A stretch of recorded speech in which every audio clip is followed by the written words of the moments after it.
Zeeshan news. नमस्कार, मैं Ilyas Khan Zeeshan news में आपका स्वागत है। आइए रुक करते हैं खबर की ओर। उत्तर प्रदेश फतेहपुर राज्यपाल आनंदीबेन पटेल पहुंची फतेहपुर, मंच से किया संबोधित। उत्तर प्रदेश फतेहपुर जिले में आज प्रदेश की राज्यपाल आनंदीबेन पटेल ने सदर कोतवाली क्षेत्र में स्थित सरस्वती बालिका विद्या मंदिर की नवीन इमारत का उद्घाटन करते हुए केंद्र और प्रदेश द्वारा चलाई जा रही योजनाओं के बारे में लाभार्थियों को मन से बताते हुए कहा, इसके लिए हम विचार नहीं कर सकते। और सभी जिलों में जहाँ जहाँ हमारी यूनिवर्सिटियाँ है, ये यूनिवर्सिटी मैंने लगाया कि आप जाइए, पढ़ाइए बच्चों को, कंप्यूटर सिखाइए, कंप्यूटर दीजिए, स्मार्ट क्लास करिए, ऑनलाइन पढ़ाइए। और जो अपराधी बालिकाएं नहीं है, जो ऐसे बच्चे जन्मे और माँ बाप ने छोड़ दिए, ऐसे बच्चे भी वहां कैसे अपराध हुआ, ऐसे बच्चों के लिए शिक्षा की व्यवस्था का आयोजन राजभवन की ओर से हम लोग कर रहे हैं। मैं तो आप सबको एक कहना चाहती हूँ, तो हर साल बढ़ रहा है, दिक्कत तो एक है, चिंता तो एक है, हर साल बढ़ रहा है, कम नहीं हो रहा है। हमें कम कैसे हो उसके लिए प्रयास करना पड़ेगा। और वो वैसे कुछ देने से कुछ नहीं होगा, लेकिन विचार बदलना पड़ेगा, व्यवहार बदलना पड़ेगा, उसकी सोच बदलनी पड़ेगी। और शिक्षा के माध्यम से ऐसे विषयों को भी स्कूलों में लेने की जरूरत है। हम तो टीचर्स, मैंने भी 20 साल टीचर्स के रूप में काम किया है। हमें देखना पड़ेगा हमारे स्कूल में जो बच्चे पढ़ रहे हैं, जो लड़के भी पढ़ रहे हैं, इनकी और भी हमारी दृष्टि, हमारा ध्यान होना ही चाहिए। इस उम्र में उसका कोई पता नहीं है कि मैं तो करने जा रहा हूं, उसका परिणाम क्या है। 15 साल की बच्ची है, जब अपने बच्चों को लेकर मेरे सामने खड़ी रही, तब मुझे लगा कि 15 साल की उम्र में वो बच्चे का जन्म देती है। उन्हें तो छोड़ दिया, जिसके साथ गई नहीं उसने छोड़ दिया, बच्चे लेकर उसको वापस कर दिया कि जाओ अब अपने घर। न घर सुधार करने के लिए तैयार है, न ससुराल सुधार करने के तैयार है। मैं ये विषय इसी वजह से हमारे बच्चों के सामने रखना चाहती हूँ कि आप सोच लीजिए आपका भविष्य, यदि कुछ इधर उधर हो गया तो भविष्य खत्म। फिर भी हम भविष्य को संभाल सकते हैं। छोड़ दीजिए सब कुछ, एक ही लक्ष्य रखिए, पढ़िए, सीखना, आगे बढ़िए, सही सोच रखना। यदि कुछ होता है तो आप चर्चा करिए और चर्चा में से बात निकालिए। हर स्कूलों में, हर कॉलेजों में, हर यूनिवर्सिटी में ऐसी समितियां होनी चाहिए जो ऐसे बच्चे को कुछ न कुछ हुआ है तो उसके सामने जाकर बात करें कि वो अपना कैसे इच्छा से छूट सकते हैं। इस समाज में पता नहीं चलता है कि ये कौन सा लड़का है, और वो जरा स्टडी करिए, नहीं तो उनके ये बात जाहिर पर नहीं करती है, लेकिन स्टडी करती। इसके साथ भागे, क्यों भागे? इस उम्र में 18 साल के ऊपर वाला तो अभी तक पहुंची नहीं वो निकलेगा।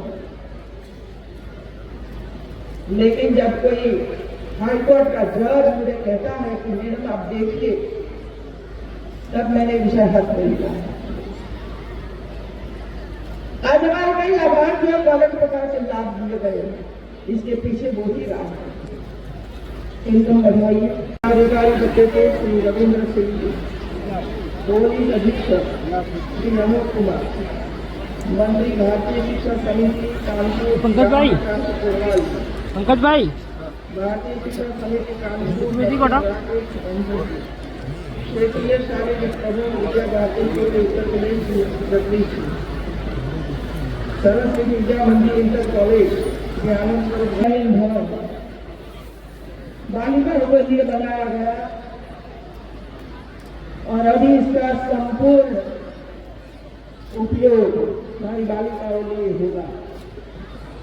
मैं सरस्वती विद्या मंदिर के सभी अधिकारियों को बहुत बहुत बधाई देती हूँ कि आपने बालिकाओं की शिक्षा के लिए बहुत प्रयास किया है। सबको बहुत बहुत बधाई। आज दुनिया भर में सब कुछ बदल रहा है और जो बदल रहा है इसे हम अछूत नहीं लेना चाहिए और इसी वजह से पिछले 10 साल में हमारे सामने कई नई योजनाएं आई। खास करके पहले मैं बात करूंगी नेशनल एजुकेशन पॉलिसी। सालों से हम ऐसे बच्चों को ऐसा सिखा रहे थे जो जीवन भर में उसको कभी उपयोग में नहीं आता था।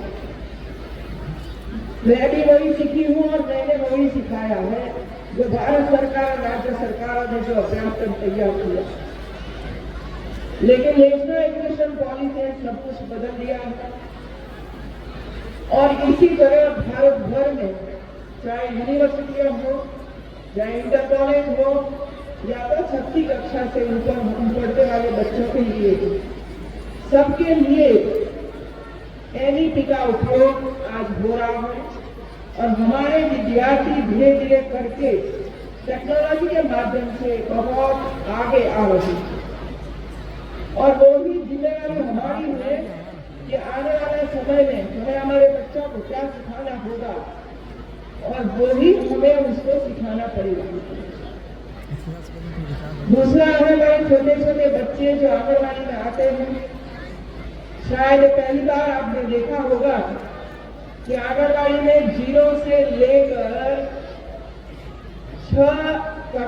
6 उम्र तक 6 वर्ष तक वहां कई नवीन प्रकार की योजनाएं चलती हैं, लेकिन सरकारों का ध्यान ज्यादातर आंगनबाड़ी पर नहीं होता है। हमारी कॉलेज के भवन देखो, यूनिवर्सिटी के भवन देखो, अधिकारियों का भवन देखो, सब देखो बड़े बड़े भवन हैं, संपूर्ण सुविधा के साथ है। लेकिन जहां हमारे बच्चे पढ़ते हैं, आते हैं, वो ही बच्चों के लिए जो सुविधा चाहिए वो सुविधा ही नहीं होती और इसी वजह से ये प्रयास शुरू किया और इसी वजह से शुरू करना पड़ा में ये शब्द किया और मुझे आश्चर्य इसी वजह से भी होता है। सरकारों तो सालों से बनी हुई है, सालों से बनी हुई सरकारें अब तक घरौनी नहीं दे सकी और मैं तो चाहती हूं कि हमारे अधिकारी एक अभियान के स्वरूप में विषय को उठाए, क्योंकि मैं ये भी देखती हूँ, मैं जेल भ्रमण भी करती हूँ और जेल भ्रमण करने में कई लोगों को मैं वहां मिलती हूँ जो जेल की सजा हुई थी, किसी को 20 साल की सजा, किसी को 14 साल की सजा। और एक ही प्रश्न मैं पूछती हूँ कि आपको क्यों सजा हुई? तब एक ही कारण मिलता है और लगभग 50% से ज्यादा ये जमीन के झगड़े में हम लोग लड़े, भाई भाई लड़े, पिता को मार दिया। तब बड़ी दुख होता है क्यों ऐसा हो रहा है, क्योंकि इसके पास असल दस्तावेज नहीं है और इसी वजह से सब कुछ हो रहा है। दूसरा, दहेज प्रथा इतनी गहरी हो गई है और जिसके कारण हमारी युवा महिलाओं का, बेटियों का, बहू का मार दिया जाता है। 30% से ज्यादा महिलाएं वह जेल काट रही है, उसका कारण वही है कि उसने दहेज मांगा, दहेज नहीं मिला। तो ऐसे जो बीमारियां समाज में है वो बीमारियां दूर करने के लिए मुझे लगता है कि शिक्षा यही इंपॉर्टेंट है। जब तक हम सही शिक्षा प्राप्त नहीं करेंगे तब तक ऐसे प्रश्न हमारे समाज में से दूर नहीं होने वाले हैं। मित्रों, आज भी मैं बाल गृहों को देखती हूँ। आपने कभी सोचा नहीं होगा कि बाल गृहों में हमारी कैसी बच्चियां आ रही हैं, कैसे बच्चे आ रहे हैं, इसके लिए क्या व्यवस्था होनी चाहिए, क्या क्या दुष्कर्म करके आए हैं, क्या संस्कार कहाँ है हमारे पास। हमें हमारे बच्चों को देखना पड़ेगा, हमारी बच्चियों को देखना पड़ेगा, उसका व्यवहार देखना पड़ेगा। कॉलेजों में क्या कर रहे हैं, यूनिवर्सिटी में क्या कर रहे हैं, स्कूलों में क्या कर रहे हैं। और ज्यादातर बच्चे 18 साल से निम्न उम्र वाली है, 18 साल से नीचे उम्र वाली। ये एज ऐसी जिसमें गलती हो जाती है और गलती के कारण सालों भर दंड कमरे में रह जाते हैं। और इसी वजह से हम लोगों ने प्रयास का आरंभ किया है, जहां जहां ऐसे बच्चियों रहती है, बच्चे रहते हैं, उसकी शिक्षा के लिए, उनके स्वास्थ्य के लिए, उसके संस्कार के लिए काम किया जाना चाहिए। और मैंने जहां भी ऐसी संस्थाएं चल रही है वहां यूनिवर्सिटी को लगाया है। स्मार्ट क्लास, कंप्यूटर, मशीनें सब दीजिए, भले वो 11 साल की हो, 12 साल की हो, 15 साल की हो, लेकिन उसको हुनर सिखाइए, उसको सिखाइए कि आपको परीक्षा देना है और आगे बढ़ना। सिर्फ वो ही प्रश्न अपने आप लेकर बच्चियां लिख रही हैं, बोल नहीं सकती क्या क्या गुनाह किया, क्या अपराध किया, उसको बाहर लाने की जरूरत है, अपने आप को बाहर आने की। और मैं जब वे सब लोगों को मिली तब मैंने पूछा कि क्या जरूरत है, क्या पूछना, तो आप लोगों ने मुझे एक ही बात करी है, सब सरकार आपके साथ है। पिछले 10-11 साल में जितनी योजनाएं भारत सरकार ने, राज्य सरकार ने बनाई है, पूर्व में नहीं थी, और इतना चक्कर काटना पड़ता था इस सब लाभ प्राप्त करने के लिए। लेकिन आज हमारे अधिकारी स्वयं घर तक पहुंचे हैं, लाभार्थी तक पहुंचे हैं और उनका जो दस्तावेज वो प्राप्त करके उसको लाभ दिलाने के लिए प्रयास करते हैं। मैंने जब स्कूल का उद्घाटन करने के लिए मैंने हाँ बोला कि मैं आऊंगी, और जहां भी ऐसे कार्यक्रम में जाती हूँ उसके साथ इस लाभार्थियों को मिले इसके लिए प्रयास करती हूँ। और मुझे खुशी है कि कई ऐसे लाभार्थी हैं जिसको आज आयुष्मान योजना प्राप्त हुई। मित्रों, आपके घर में 9 साल से 15 साल की उम्र की बेटियां होगी, ध्यान दीजिए मित्र इस पर।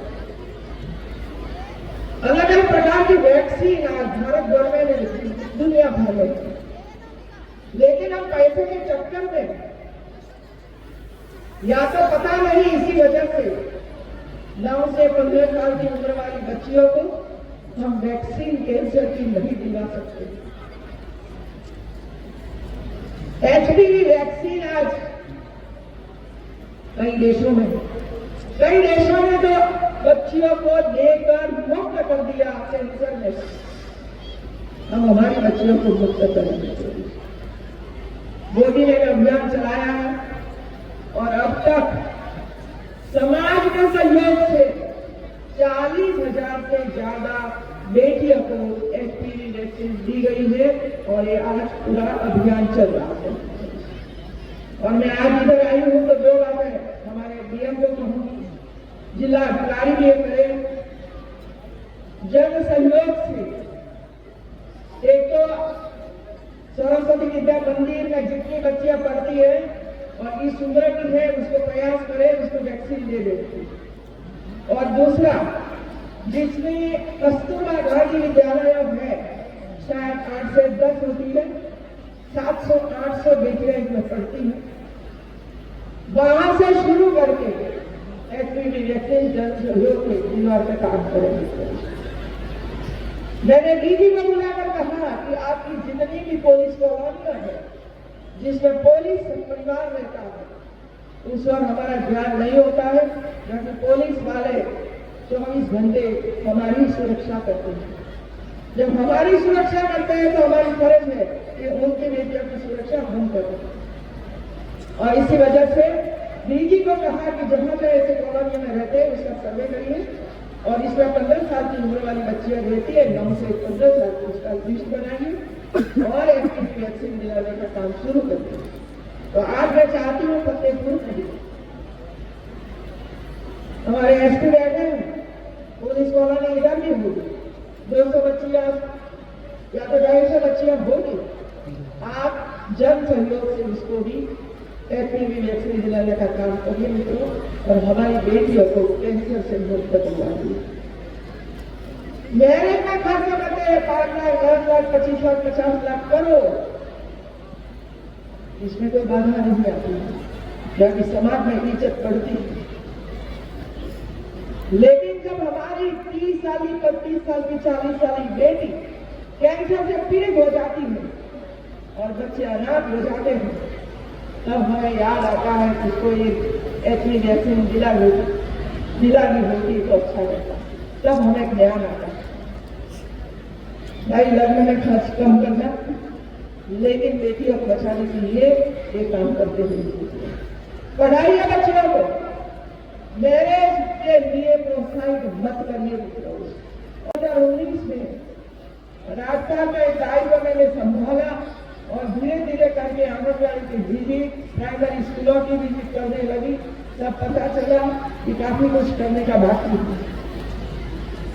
और इसी वजह से मैंने सोचा कि समाज में कई ऐसे लोग बैठे हैं जो कुछ न कुछ दान के स्वरूप में देना चाहते हैं, लेकिन हम वहां तक नहीं पहुंचते।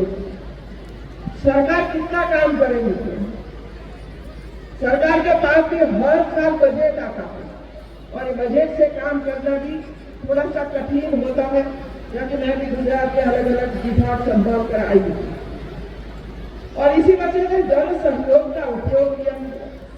और आज मुझे खुशी है कि आपके सामने मैं कहना चाहती हूँ कि जिस तरह स्टेज पर हमारी कार्यकर्ती आई और उनको कुछ न कुछ दिया गया, लगभग 22 प्रकार के ऐसे साधन सभी आंगनबाड़ी में पहुंच रहे हैं और अभी तक लगभग 50,000 आंगनबाड़ी में लगभग 22-25 हजार के साधन पहुंचाने में हम सफल हुए और वो भी जन सहयोग से ये सब कुछ दिया गया है। सरकार का काफी इसमें सहयोग भी है, लेकिन हमारे अधिकारी जन सहयोग से सब कुछ काम कर रहे हैं और लोग आगे भी आ रहे हैं। संख्या बढ़ रही है, खाना बच्चों को मिल रहा है। ये जो आंगनबाड़ी है इसमें कोई मेरा या तो आपका कोई बच्चा नहीं आता है, वो तो गरीब का बच्चा आता है, वो तो झुपड़पट्टी में रहने वाला बच्चा आता है, जिसको पूरा दिन 2 समय खाना भी नहीं मिलता। और जो मिलता होगा वो भी कैसा मिलता होगा, जिसमें से संपूर्ण पोषण आहार क्या मिलता है उसको। और इसी वजह से सरकारों ने, मैंने देखा है कि लगभग पिछले 20-25 साल से आंगनबाड़ियों का पूरे पोषण के रूप में सब कुछ दिया गया और दे रहे हैं। और ये भी हमारी जिम्मेवारी है, क्योंकि ये भी बच्चे भारत का भविष्य है, इसको आगे आने के लिए सब कुछ काम करना चाहिए। दूसरा है, आप सब लोगों ने देखा कि अलग अलग प्रकार की सरकार की, केंद्र सरकार, राज्य सरकार की सभी योजना अभी तक भी लोगों के सामने लाभार्थी तक नहीं पहुंची और इसका भी हमें प्रयास करना पड़ता है, ढूंढना पड़ता है। बहुत कठिन है मित्रों, सब कुछ तात्कालिक एक ही साल तक दे देना। आयुष्मान भारत योजना है, युवाओं के लिए योजना है, महिलाओं के लिए योजना है, सब धीरे धीरे करके आत्मनिर्भर बने, स्वयं अपने पैर पर खड़े हो, क्योंकि सब में शक्ति है। करने के लिए वो प्रोत्साहित है, करना चाहते हैं और इसकी वजह से स्किल डेवलपमेंट जैसा कई प्रकार की योजनाएं भारत सरकार, राज्य सरकार ने शुरू की, लेकिन बिना साधन ये काम नहीं कर सकते। और इसी वजह से ऐसे कार्यक्रम का आयोजन किया जिसको घर मिले, जिसको रसोई करने के लिए गैस मिले, थोड़ा सा काम करने के लिए बैंक से पैसा मिले, इतना ही नहीं, घर अपने नाम से हो और जमीन हमारे नाम पर हो, वो भी अभी शुरू किया मित्रों। और इसकी वजह से कितना झगड़ा हो रहा है, खून खराबी हो रही है। तो ऐसे जो काम है जो लाभार्थी के नाम पर सब कुछ होना चाहिए, जिसकी वजह से कोई ये ना कहे कि जमीन मेरी है, आपने बचा लिया, ये घर मेरा है और आपने ले लिया है। और सब में शांति है, अपना अपना काम करते हुए, अपनी खेती का काम करते रहे। मुझे मैरिज नहीं करना, जब तक आप बोलोगे ही नहीं अच्छा घर है, गाड़ी वाला है, जमीन वाला है, बस वो देखा, लालच आ गई और फिर क्या हुआ उसका ये हमें पता नहीं चला। और इसी वजह से हमारा ये काम है कि हमारी बेटी अच्छी तरह से पढ़े, संस्कारित बने और संस्कारित परिवार को ही ढूंढे। जमीन जाएगा तो होगा ही होगा, जब दम होगा तो आगे बढ़ने की कोशिश। आज का एक कार्यक्रम मुझे बहुत अच्छा लगा कि इसमें सभी अभिभावक बैठे। गांव से हमारे कई बुजुर्ग भाई बहने भी इधर अपना लाभ प्राप्त करने के लिए आए। देख लिया ना कैसी स्थिति है गरीबों की। ये गरीबों की स्थिति सुधार करने के लिए हमारे प्रधानमंत्री और हमारे मुख्यमंत्री लगे। हमारा काम है, जितने पंचायत सदस्य है, जितने विधायक है, जितने एमपी है, घर घर जाइए और सरकार की योजनाओं का लाभ दिलाने के प्रयास करिए। यही जनप्रतिनिधियों का साथ अपना काम है, वोट लेना लेकिन वहां तक पहुंचना नहीं और वहां उसको लाभ नहीं दिलवाना, ये ठीक नहीं होता है। आज इसके साथ का काम चल रहा है, देख लीजिए कितने लोग भारत में घुसे हुए और उनके वोट से हम जीतते थे, कई लोग जीतते थे। इसकी ओर भी हमारा ध्यान होना चाहिए। घुसपैठिया है और साबित हुआ है और उसको निकालने का काम भी सरकार कर रही है, इसमें विरोध मत करिए। तो ऐसे कई कार्यक्रम चल रहा है, मैं जानती हूँ आप